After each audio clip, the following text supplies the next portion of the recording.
ذلك الكتاب لا ريب فيه هدى للمتقين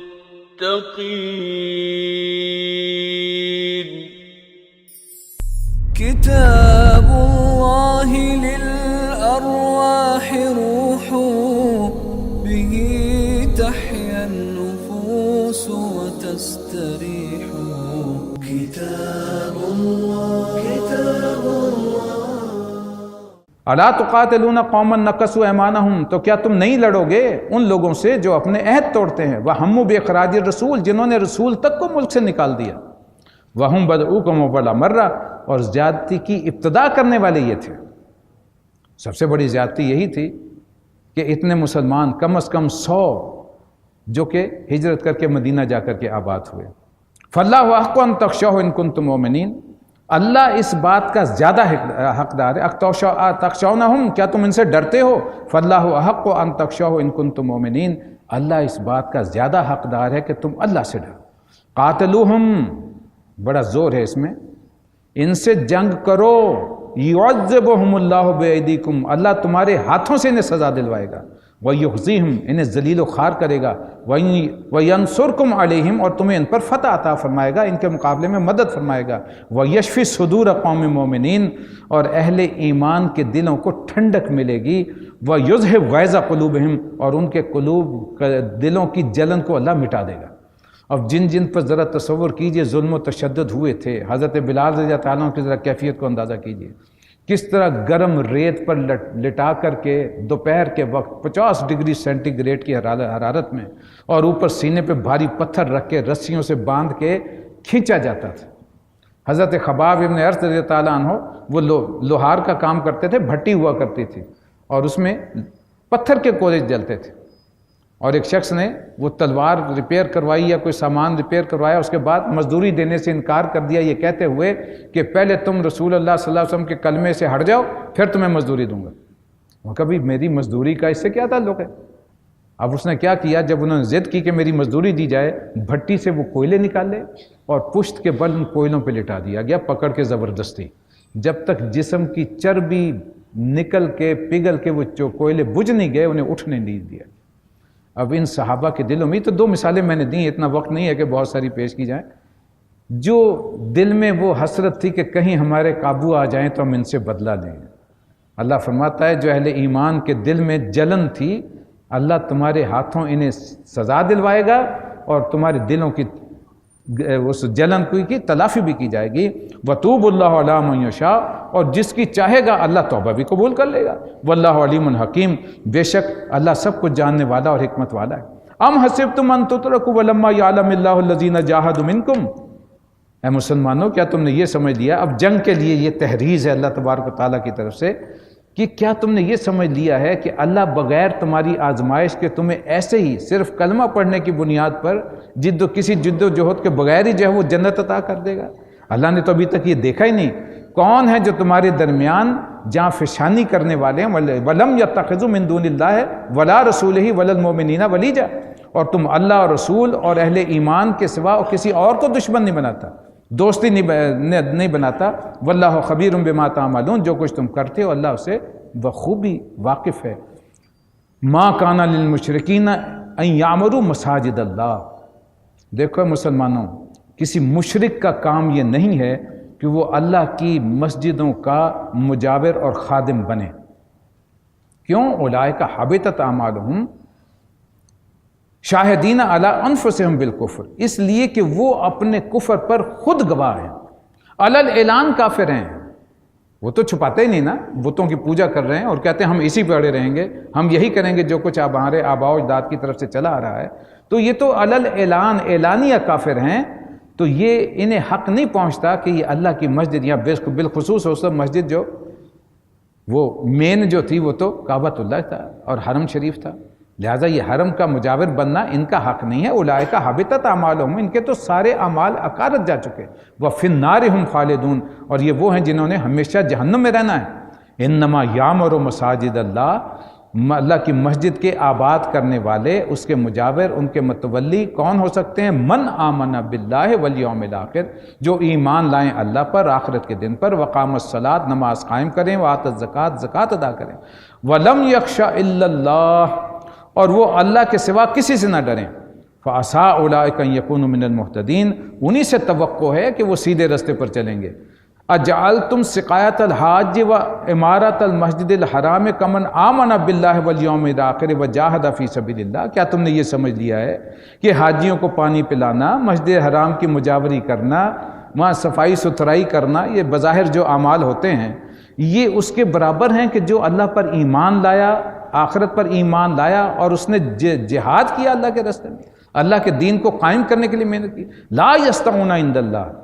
یہ اللہ کے نزدیک ہرگز برابر نہیں ہے۔ واللہ لا یہدی القوم الظالمین، اور ایسے ظالموں کو اللہ کبھی ہدایت نہیں دیا کرتا۔ الذین آمنوا، بے شک وہ لوگ جو ایمان لائے، یعنی مسجد کے مجاور، متولی اس کعبۃ اللہ کے کون ہو سکتے ہیں؟ الذین آمنوا، جو ایمان لائے، وہاجروا، اور جنہوں نے ہجرت کی، جو دونوں طرح سے ہجرت ہے کہ تمام پچھلی برائیوں کو چھوڑ دینا، یہ برائیوں سے ہجرت کر کے نیک اعمال کی طرف آنا ہے، اور اس کے ساتھ ساتھ گھر بھی چھوڑنے پڑے تو وہ بھی چھوڑے۔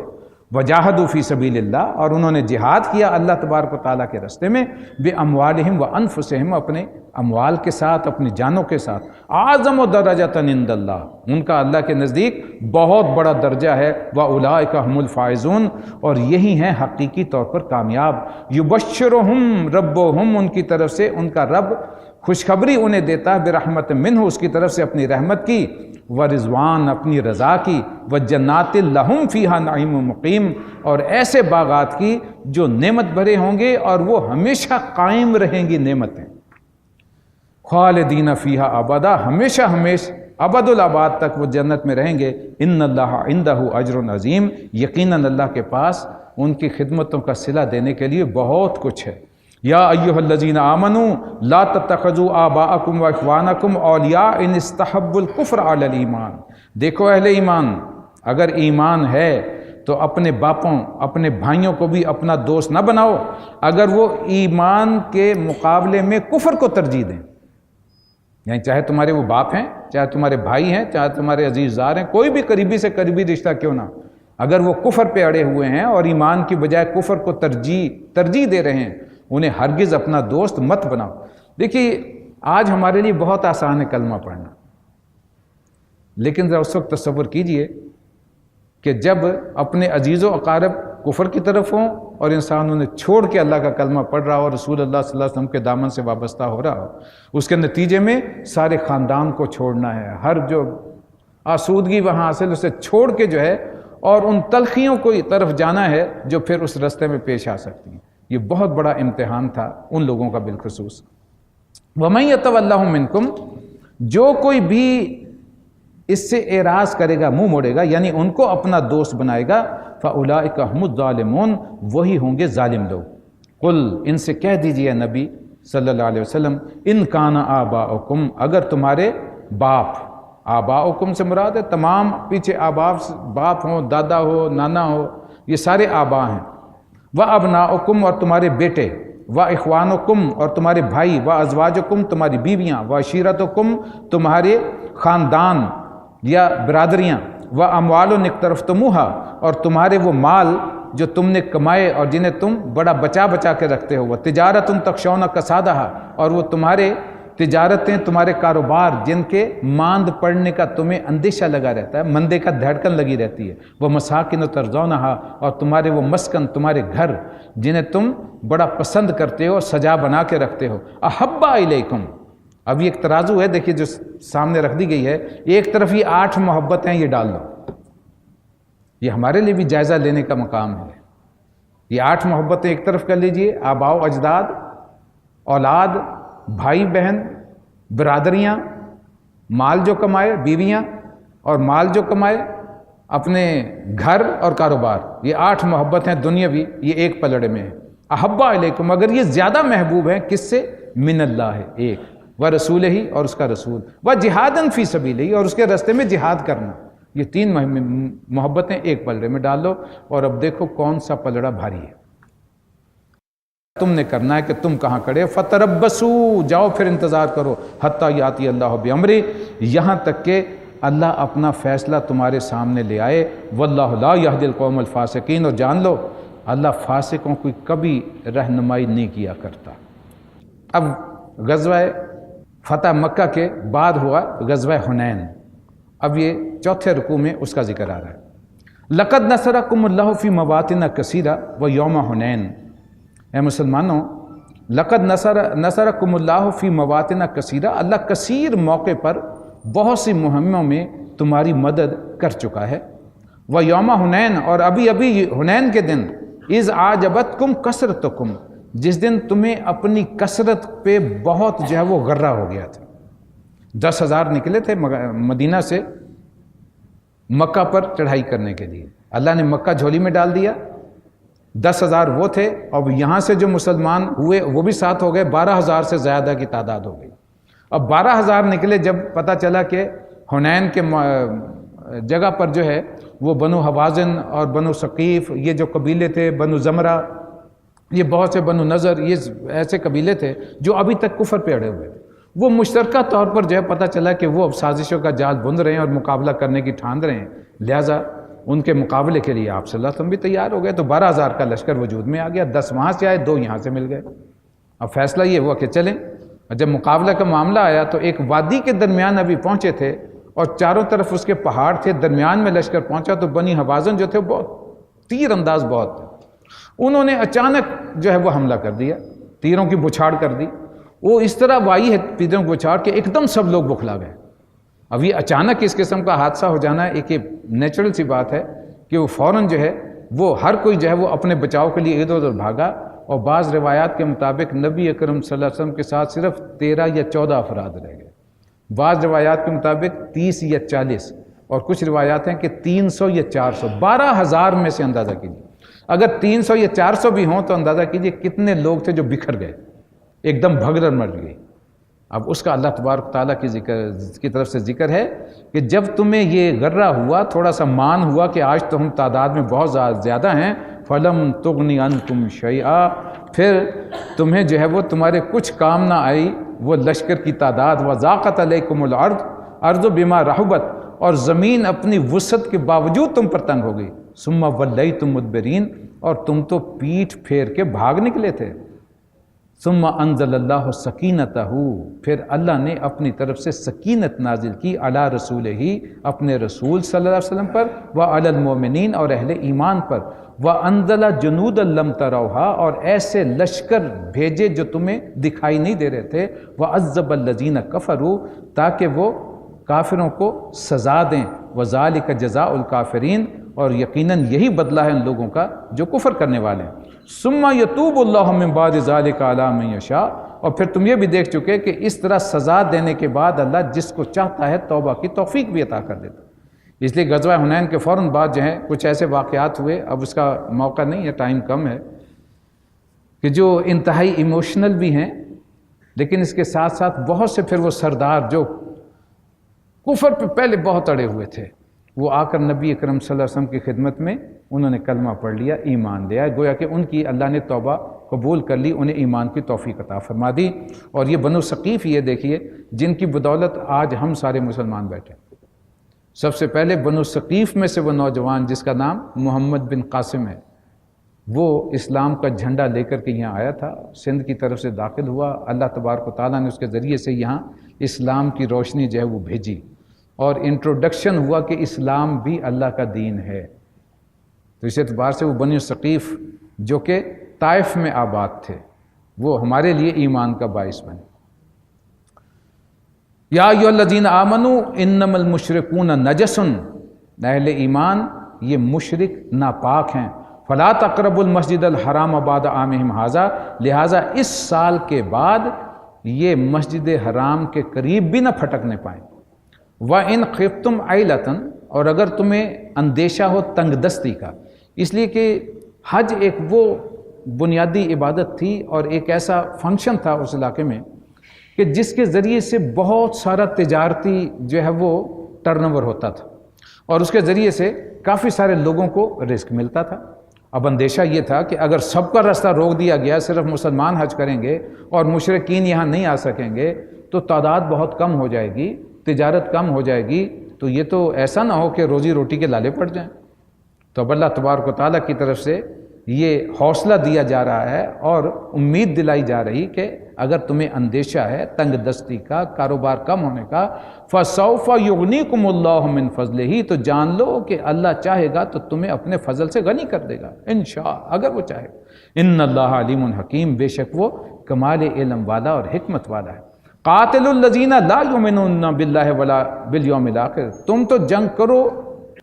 ان سے جو کہ اللہ پر ایمان نہیں رکھتے، آخرت پر ایمان نہیں رکھتے، ولا یحرمون ما حرم اللہ، اور جو کچھ اللہ اور اس کے رسول نے حرام قرار دیا ہے اسے حرام قرار نہیں دیتے، ولا یدینون دین الحق، اور دین حق کو اپنا دین نہیں بناتے۔ یہ کون ہے؟ من الذین اوتوا الکتاب، وہ لوگ جو کہ اہل کتاب میں سے ہیں، یعنی ان سے بھی اب تم نے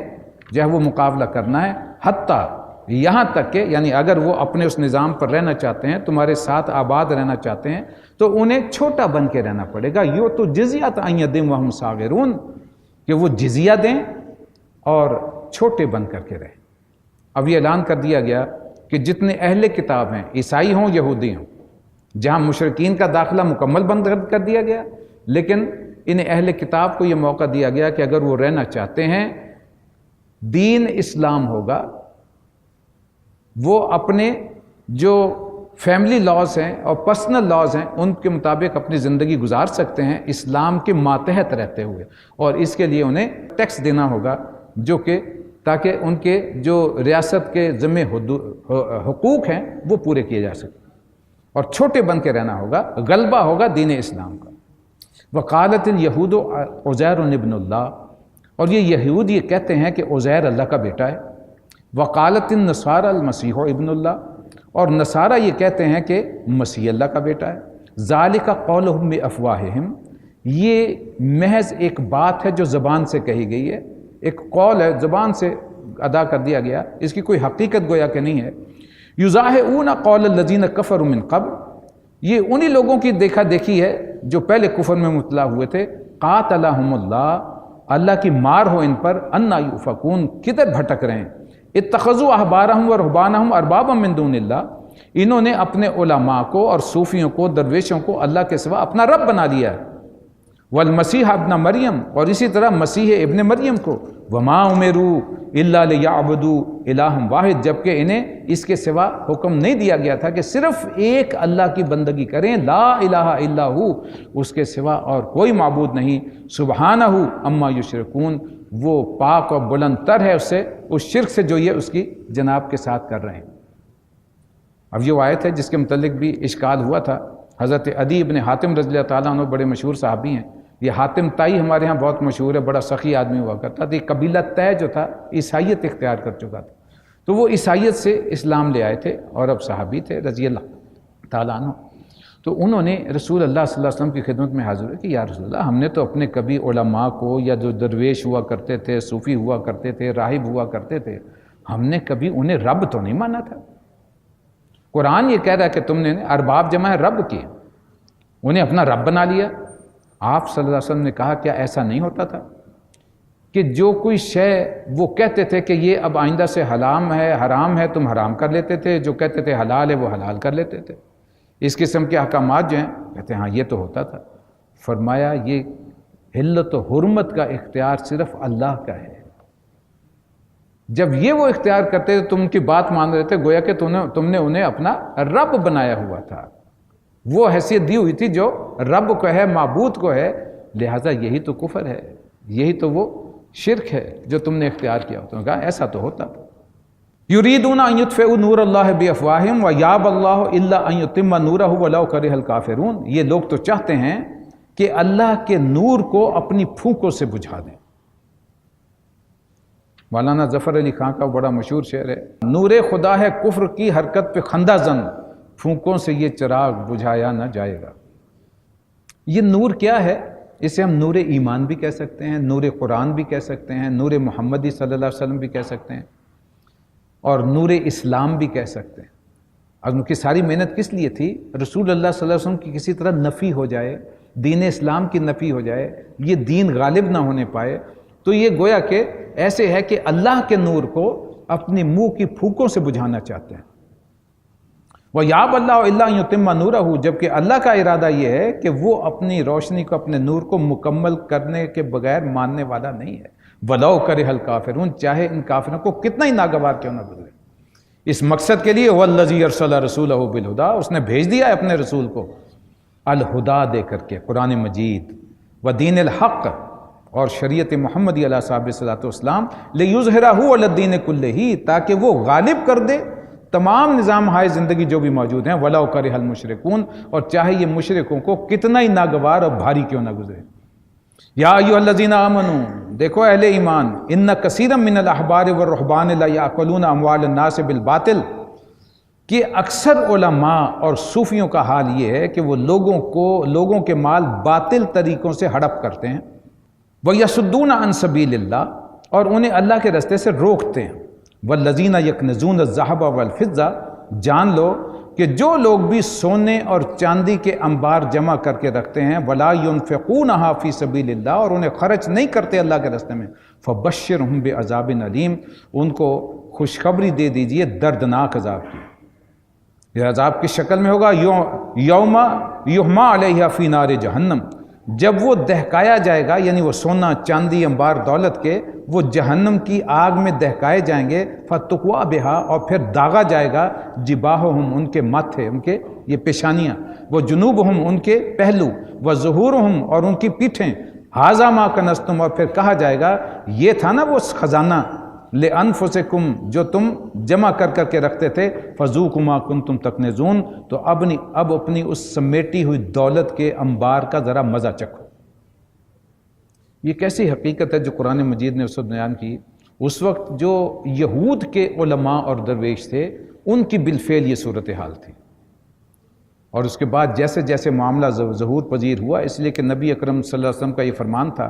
کہ وہ تمام حالات جو بنی اسرائیل پر وارد ہوئے وہ سیم اسی طرح وارد ہوں گے میری امت پر بھی، بالکل ایسے جیسے جوتے کے جوڑے کے دو پاؤں ایک دوسرے کے مشابہ ہوتے ہیں. یہاں تک کہ اگر ان میں سے کوئی گوہ کے بل میں گھسا تھا تو تم میں سے بھی کوئی ایسا ہوگا جو گھسے گا، اور اگر کسی نے اپنی ماں سے بدکاری کی ہوگی تو تم میں سے کوئی ایسا بھی اٹھے گا جو کہ یہ حرکت کرے گا. اس حد تک یعنی کہ تم مشابہ ہو گئے، یہ آئے گا معاملہ. اور ظاہر ہے کہ ویسا زوال آج جو وہ صورتحال ہے، ضربت علیہم الذلۃ والمسکنہ، وہ حقیقت میں اس وقت تو محسوس ہوتی ہے کہ یہود کی نہیں ہے، وہ تو ہماری ہے. آج اقوام عالم میں ہماری حیثیت کیا ہے، اور آج ہمارے علماء اور درویشوں کا جو حال ہے، الا ماشاءاللہ، جو رپورٹیں آپ روزانہ آپ کی نگاہوں سے گزرتی ہیں پورے عالم اسلام میں بالعموم، لیکن مملکت پاکستان میں خاص طور پر، کہ وہ اپنے مفادات کے لیے اور خزانے جمع کرنے کے لیے اور اپنے عیش و عیاشی کے لیے کیا کچھ نہیں کرتے. اللہ تبارک و تعالی ہمیں محفوظ فرمائے. ذلك الكتاب لا ريب فيه هدى للمتقين.